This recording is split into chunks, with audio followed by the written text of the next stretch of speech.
Ladies and gentlemen, this is chicken fajitas. I want to show you a fantastic marinade and a wonderful way for you to make your fajitas. Howdy folks, this is Texas Cooking Today. This is one of my recipe videos. Now guys, this is all about the recipe itself.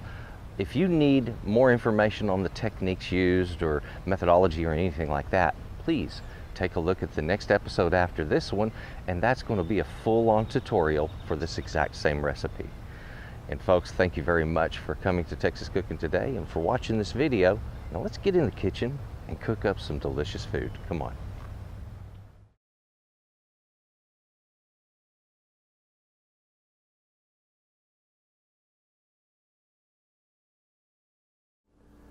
Today I'm going to be making some chicken fajitas. This is a great recipe. Now let's get right to it. What is a chicken fajita recipe? Basically it's a marinade recipe for the chicken. So let me show you these wonderful ingredients, and don't forget, it's not about just the marinade. There's also which toppings do you put with it. We're going to go over that in just a moment. I've got a lot of fantastic ingredients here, and I've got a magnificent recipe to show off to you. Now for chicken fajitas, of course, the star of the dish is our chicken. You can't have chicken fajitas without a good cut of chicken, and I like to use a breast for this recipe. Now these goodies back here, and we got a lot of neat stuff, guys. I've got some green onions, I've got some cilantro and limes, I have garlic, some bell peppers, I have some poblano chilies. God, these are good tasting. Onion, we've got some avocado, got some cheese, we have, of course, tortillas. You can't have a fajita without your tortillas. And of course our spices, our cumin, our cayenne, paprika. That lime is going to be used in the marinade. Oh guys, this is a really, really good flavor, and you're really going to enjoy it. To marinate this chicken, I'm going to first pound it out flat. That way when I'm grilling it, I get good even cooking. But at the same time, as it marinates, it'll marinate more evenly. So you just get a better product. So a little bit of gentle pounding on this, bring it down to about a ½ inch thick, and it'll be perfect. To marinate these breasts, what I'm going to do is cut open some of these limes and squeeze it out over these liberally. I want plenty of lime juice there. Then I'm going to be taking the garlic, and I will use 1 clove per breast that I am marinating. And I will dice up that garlic and put it over that breast. Our other spices, the amounts that I'm going to be using, and let me kind of move these around so they're in order a little more by quantity. The cayenne, I'll be using anywhere from 1/4 to 1/2 teaspoon per breast, gently dusted over the top. I'm going to forewarn you folks, cayenne is extremely hot, and when you use it this way, the heat is translated to the breast. So when it comes to marinating with cayenne, be careful with it, because you can heat up that meat a lot. And this time it's not going to be too bad, but we're looking at 1/4 to 1/2 teaspoon per breast. The cumin, 1/2 to 3/4 teaspoon per breast. The paprika, anywhere from 1 to 2 teaspoons per breast. And that just depends on how warm or mild you want it with that paprika. The cumin gives it a beautiful earthy flavor, and the cayenne, of course, gives it that sharp zest of pepper. At the same time, it's very, very spicy. So be prepared for that. That's all there is to it on the marinade. After I get these things covered in the marinade, I'll put them into a plastic bag and pour any of the extra juices into that bag. From there, we'll be off and cooking.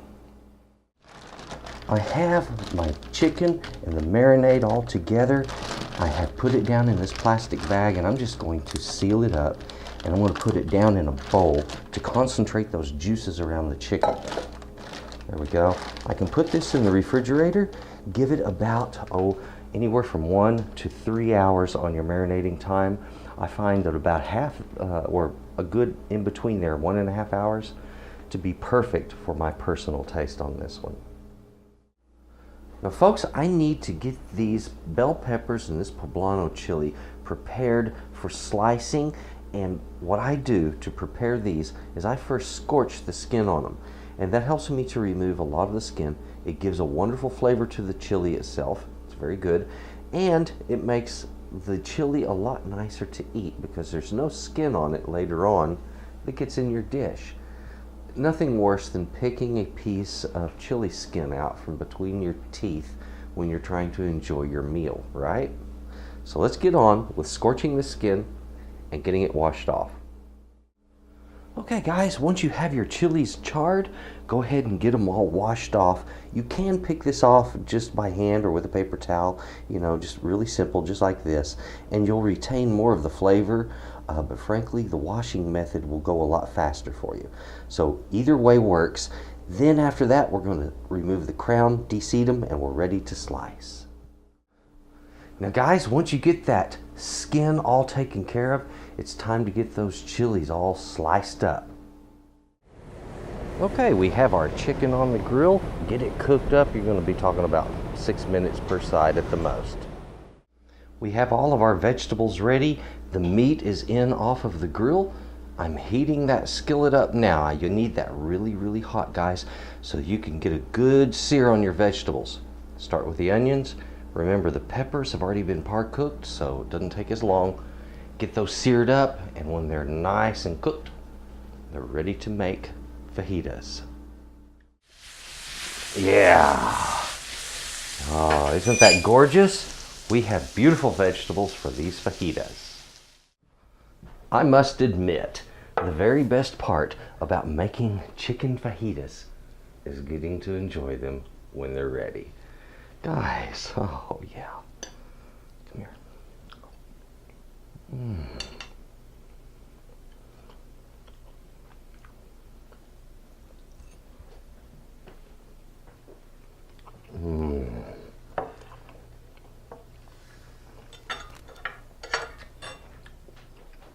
That magnificent, robust marinade. Combine it with those chilies, those fresh cooked chilies. That is so good, guys.